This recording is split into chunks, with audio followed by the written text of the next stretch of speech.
the name of your character, you can stand up and share with us the story that you have before you. Because friends, we can't the scripture separately from the message today. Today they are inextricably linked together. We hear the story of something that possibly happened exactly this way 2,000 years ago, and we trust, we believe, we know that it is a story that we live on this day and every day. So the story from the book of Matthew, chapter 9, goes like this. Jesus had just been chased out of town by an angry mob. Jesus was on the run, and he decided to run back home. And it's impossible to know what Jesus was hoping to do that day. But after outrunning the mob and going back to his home village, you have to think he was maybe hoping for a day of rest, maybe for some solitude to get some perspective. Maybe Jesus was looking for an isolated time of prayer and reflection, but he didn't get any of that. His whole day was completely messed up because he loves people so much.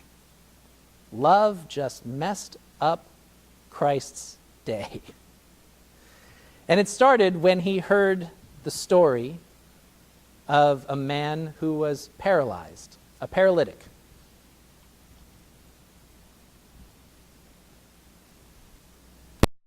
Able to walk for a long time. The religious leaders here tell me that it's because I have sinned against God.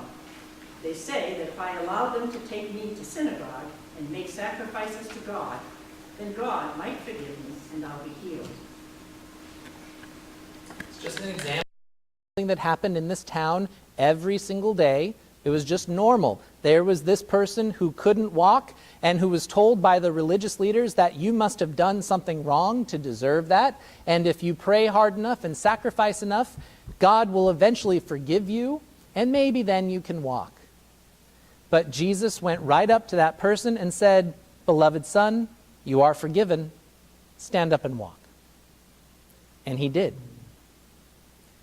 And not too long after that, as Jesus continued encountering this town that just was the way it was, and it was very ordinary, he found one of the most ordinary things of all in that time and place, a tax collector. The collector had a story too. I'm a tax collector here in town. Everybody hates me. They see me as the enemy, even though I've lived here my whole life. I collect taxes for the Roman Empire. So what? Beautiful, right? Everybody needs a job, right? The view from here is beautiful. Everybody accuses me of taking more money than I'm supposed to, stealing from my neighbors. They have no proof. The system is rigged. I'm sick of it. Commentary added, how'd you know? That's beautifully read. And what did Jesus say to this person who had been despised and was on the outskirts of society, seen as a pariah? Jesus said to that person, "Follow me. Get up and follow me." And that person's name was Matthew. Matthew would become one of the 12 disciples. He is who we attribute the writing of this gospel to. But this is as much of a conversion story as we ever get about Matthew. He was doing his job one day, being hated by the community for doing it, and Jesus said, "Follow me," and he did. And that's it. That was the beginning of a brand new chapter. And the first place they went was to dinner. And Jesus showed up to dinner, as you do when you are a rabbi showing up in a Jewish town. You go to the house of the Pharisees. You go and you dine with your other religious elite. And the religious elite in that town, the Pharisees, had a particular story to share as well. We are trying to make sure our community is living in ways pleasing to God. We're keeping the Sabbath, we fast, and we need to make sure that everyone in town goes where God wants them to go. Tax collectors have no business at our table. Women have no place at our table. The sick and the sinners need to remain in their homes where they belong, or else who knows what will become of us. And Jesus said to them, you don't take people who are well to the doctor. The doctor is there for the sick. The doctor is there to heal the ones who need healing. And that's why we invite sinners to the table. That's why no matter who you are or where you've been or where you are in your journey or what you've done or what you failed to do, that is why you are welcome here. That is why you're welcome at this table. Because Jesus stood up to the powers that be, and he said, your way is not God's way. God will invite everyone to dine together. Deal with it. While they were eating, something interrupted dinner. Jesus couldn't even get a bite to eat without being disturbed. It was a man who was panicked. My daughter has died. I don't know what to do. Please, someone, help. Help me. And Jesus followed that man out of the house. It's unclear if Jesus actually knew he could do anything for this guy's daughter. But Jesus heard the cry of someone in need, and followed without asking questions, without asking for the permission to be dismissed, left everybody behind in the house and followed that man to go tend to his daughter. And while they were on their way, Jesus happened to encounter yet someone else. This is all one day, you guys. This is happening in the span of a day. His day was messed up. And while he's leaving dinner early without eating much to go tend to this man's daughter who's in great need, he's interrupted by somebody he meets in the road. The hemorrhaging woman. I have lived for 12 years with an illness that causes me to bleed. Women who bleed are locked away in their own place, not allowed to go into town or see anyone. They say I have to stay here until I'm healed. But how can anyone heal me if they won't come near me? I have been isolated for 12 years. I wanted to stop. If only I could prove that I am not contagious. If only I could prove that I am not a danger to society. If I could touch just one person, I really think that might change things for me. She didn't just touch Jesus. She only got close enough to touch the hem of his garment. And that should have been enough right there to enrage a mob and turn them against her and see her as a danger to everybody and do terrible things. But Jesus allowed himself to be touched. Jesus allowed himself to be touched by this woman who needed to touch him so badly. And he was able to turn around and say, my daughter, your faith has healed you. The word found in Matthew for healed actually means returned. Your faith has returned you. It's unclear that there was actually anything medically wrong with her. It seems like maybe the worst things that were happening to her were done to her by her own society that had reasons to fear her. And just by standing there and allowing himself to be touched and blessing her and sending her back home on her way, just in that space, she was returned. She was healed. Jesus could have gone about his day. The world that he lived in had already given up on making any of these things better. They lived with it. They expected everyone to just live with it. And they were willing to go about their daily lives and just ignore the cries of these people. But Jesus is filled with love and compassion, and it messes up his whole day. But he doesn't seem to mind, because he knows that this is how God works. God empowered him to give forgiveness to those weighed down by guilt, to welcome an outsider to the insider's club. God showed him how to stand up to people in power, teaching them a better way, pointing out their blind spots and forcing them to meet people who are different from themselves. Jesus was willing and able to follow mourners, to hear the cry and follow immediately. He doesn't even know if there's anything he can do, but he's going to walk with you every step of the way. He allows himself to be touched by illness. And he says to the ill, "You're well. I'm well. All is well." Because God does not turn anyone away, and neither do I. And apparently, he was just getting warmed up. Because he went with that man to his house, and he found the man's daughter on the bed, and he was able to hear her story too.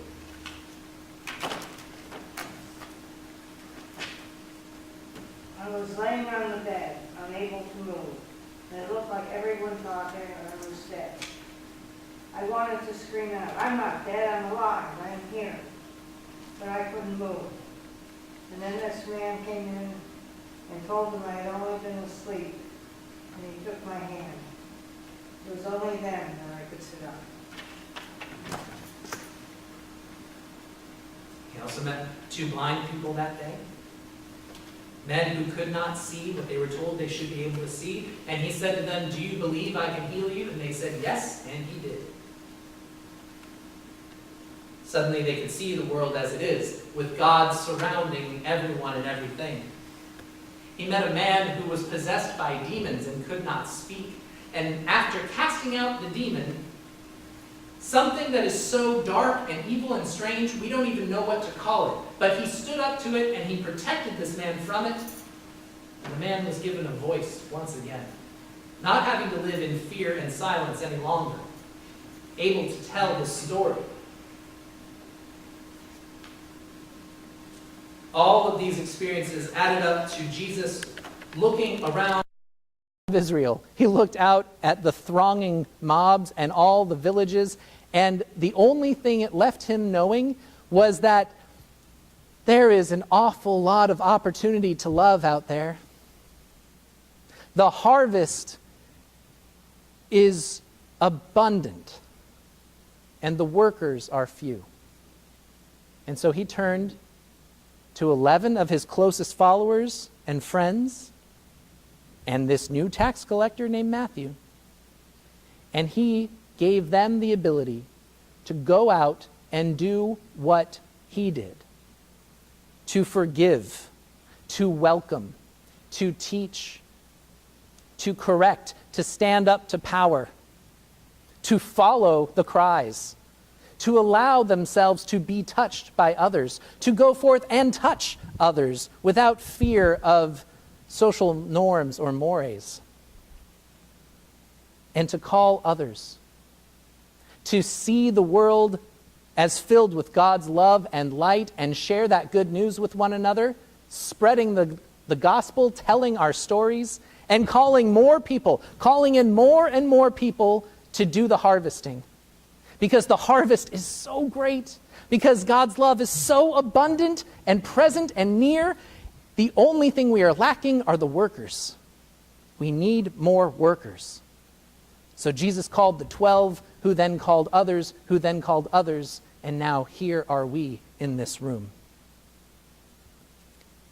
Friends, if you walked in here with a heavy heart this morning, you need to know this. That is love at work. You aren't feeling badly because there's something wrong with the world, even though it can seem that way. You aren't feeling anxious or scared or heartbroken because there is so much bad in the world.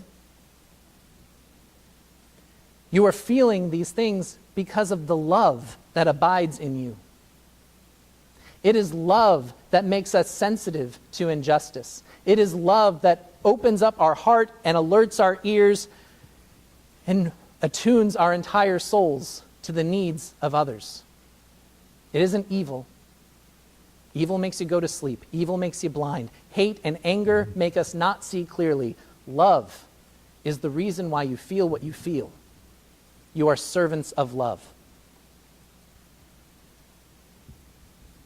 The harvest is so great. God's light and love pervades everything. We need more workers to bring in the harvest. When we hear the cries of worried people, the cries of people in danger, the cries of people facing systemic oppression and injustice, when we hear these cries, That is a miracle of God's love. When we allow cries of injustice and stories of hatred to mess up our day, when we allow that love to get us out of what we normally do, to break us out of our everyday patterns, it messes up our day and it makes the world a better place. The gospel teaches us that responding to the cries of other people is exactly how you heal the divisions among us. If you are moved by the stories of people attacked and marginalized, if your heart breaks when you see injustice, if you find yourself feeling unsettled and ill at ease with the conflict and turmoil in our country, and if you find yourself experiencing anxiety about the future, I have good news for you. You're doing great. Love is doing exactly what it needs to be doing. Love attunes our ears, and love gives us the tools that we need to spread the light. Forgiveness, extravagant welcome, following the cries, allowing ourselves to be touched, and allowing us to touch others. The late Leonard Cohen reminded us that imperfect cracks are how the light comes through. And whenever God's light comes through, it casts a shadow. It's our job to hear the cries in the shadow and to bring the light to those who are not currently in it. It's our call to call out to others, calling for more workers in the field, God's powerful laborers of love, to bring in this harvest that's all around us. It's love. It's the love that hopes all things, believes all things, and endures all things. Thanks be to our God.